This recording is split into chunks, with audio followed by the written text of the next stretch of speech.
বাথরুমটা যে আছে না, বাথরুমের উপরে আমার ফোন কার্ড আছে, ওই যে বোর্ডের উপরে, একটু দিয়ে দাও না স্যার, উকিলের নম্বর পাবো না স্যার আমি, স্যার প্লিজ স্যার। ঠিক আছে।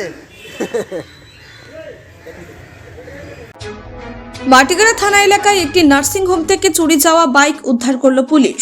জানা গেছে গত 21শে ফেব্রুয়ারি মোহাম্মদ আশিরুল তার ছেলের বাইক নিয়ে মাটিগাড়ার একটি বেসরকারি হাসপাতালে যান। সেখানে পার্কিংয়ে বাইক রেখে ভেতরে যান তিনি, কিন্তু ফিরে এসে দেখতে পান বাইকটি নেই। 23শে ফেব্রুয়ারি মাটিগাড়া থানায় চুরির অভিযোগ দায়ের করেন ব্যক্তি। সেই অভিযোগের ভিত্তিতে তদন্তে নেমে মাটিগাড়া থানার পুলিশ সিসিটিভি ফুটেজ খতিয়ে দেখে সোনু বাল্মীকিকে শনাক্ত করে। তদন্তে পুলিশ জানতে পারে সোনু বাল্মীকি শিলিগুড়ির জেলে বন্দী। এরপরই আইনি প্রক্রিয়া অনুযায়ী তাকে হেফাজতে নেয় পুলিশ। জিজ্ঞাসাবাদে সোনু চুরির কথা স্বীকার করে এবং জানায় বাইকটি হিমুল এলাকায় একটি খালি বাড়িতে রাখা হয়েছে।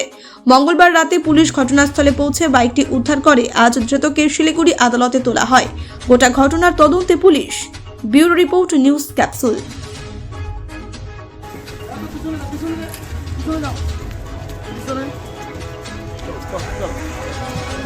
পিছনে একদম থাকো হ্যাঁ স্যার কাজ লাগিয়ে ওই जो काटता नहीं वो लगा दीजिए। वो बोर्ड है ना, बोर्ड उसका कैसे लगाया हुआ है बोर्ड में।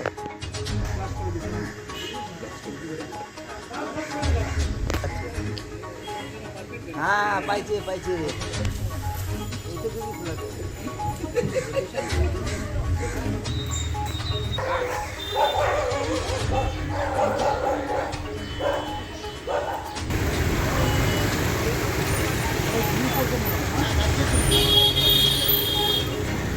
মামু মামু চা খাও।